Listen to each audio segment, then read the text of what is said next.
Ngayon ay magluluto tayo ng chicken corn soup. Ito ang mga sangkap na ating gagamitin. Isang latang corn, yung kalahati ay ating ginrind, sibuyas at bawang na pinagsama ko na ginawa kong sauté, at white egg, chicken na nilaga ko at hiniwa-hiwa ng maliliit, konting corn flour, at kalahati ng mais na buo. Ngayon po ay igigisa ko sila ng kaunti sa kaunting mantika. Umpisahan na ho natin ang pagluluto ng aking corn chicken soup.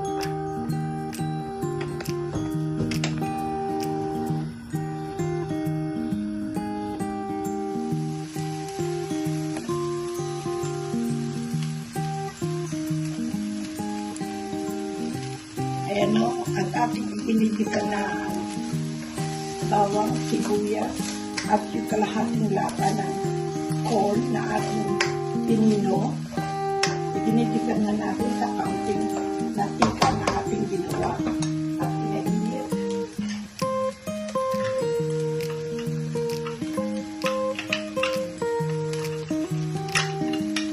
Ito ang magpapasarap ng ating chicken corn soup.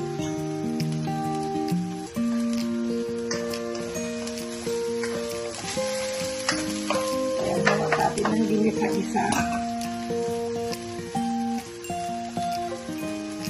Ang isusunod natin ay ang ganyan.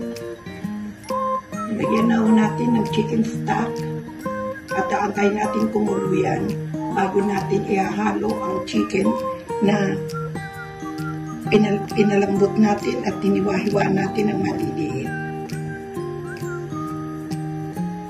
Nakalagay na ho dito yung ginawa natin sibuyas, bawang, at yung corn na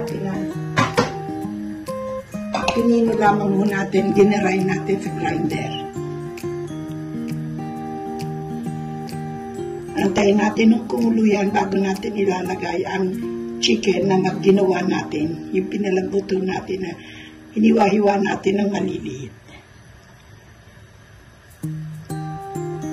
Hinalo natin dyan ang bawang, sibuyas, at ang kalahating lata ng corn na ating ginarind. At nilagyan natin ng stock ng chicken. Ayan o, at kumukulo na ngayon naman ay atin ang iuhulog ang ating ginawa na chicken na ating hiniwa-hiwa ng maliliit.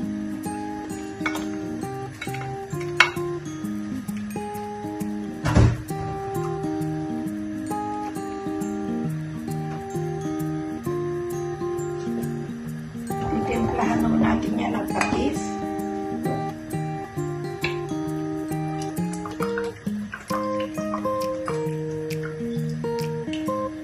At lalagyan natin ng chicken granules.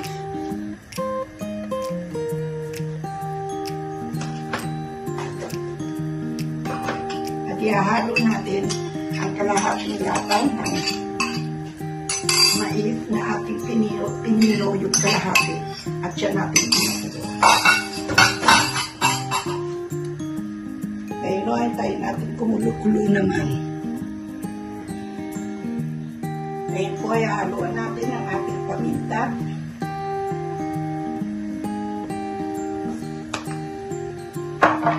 Kaya natin haluan ko na ng paminta. At siya naman natin iuhulog ang ginawa natin corn flour na dinagdagan natin ng tubig na nasa room temperature. Kaya halo ho natin ito. At dahan-dahan lang ho ang paghahalo nito. At sabay halo-haluin natin at dahan-dahan lang ho ang paglalagay. Napatayin na ho kung gaano kalapot ang pagkagawa ninyo. Ako ay konti lamang kung gumawa nito. Dahil ayoko naglalagay ng mga pagkain ng mga ganito sa niluluto. Pero sa ganitong klase, ay kailangan maglagay kayo. Haluin ka ng hahaluin. At hanggang makuha ninyo ang gusto ninyo. Kumulo-kulo ang kanyang soup kasama ang chicken at ang lahat ng mga sangkap bago natin ihulog ang puti ng itlog.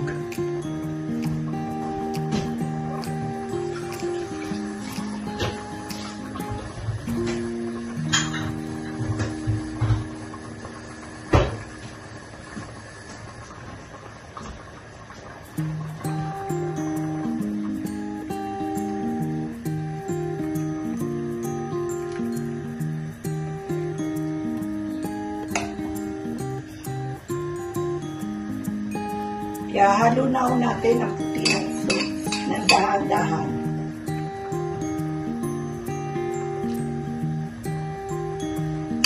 Halo natin mabilis na haluin ang ating sundo para kumalat ang kanyang itlog.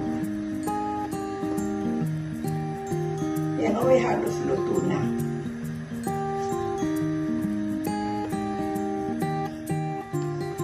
Ito ho ay luto na. Gusto ninyong lagyan ng asukal, pampabalance ng pagkakatimpla, ay pwede rin naman ninyong gawin. Kanya lamang ako po hindi naglalagay ng asukal sa mga niluluto. At kung gusto ninyong dagdagan ng kanyang corn flour, ay nasa sa inyo na rin po yan. Ito po ang way ko ng pagluluto ng chicken corn soup. Subukan ninyo po ito, lalo na kung kayo medyo diet-diet, ay maganda rin ho itong kinakain. Ito ay luto na, pinakukulo ako na lang ng kunti. At ito ilalagay na natin sa isang malinis na lagayan.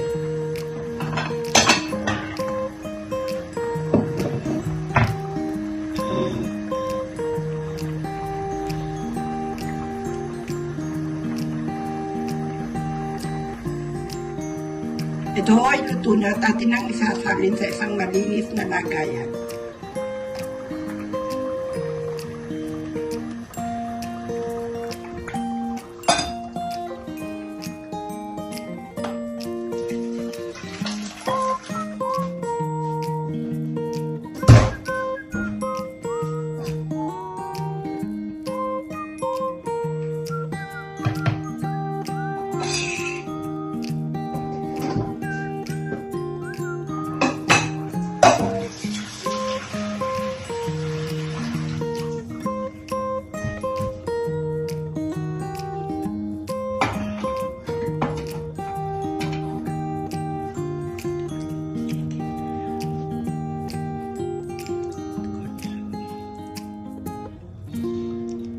Ito na ho ang aking finished product ng aking chicken corn soup na niluto ko ngayon lamang.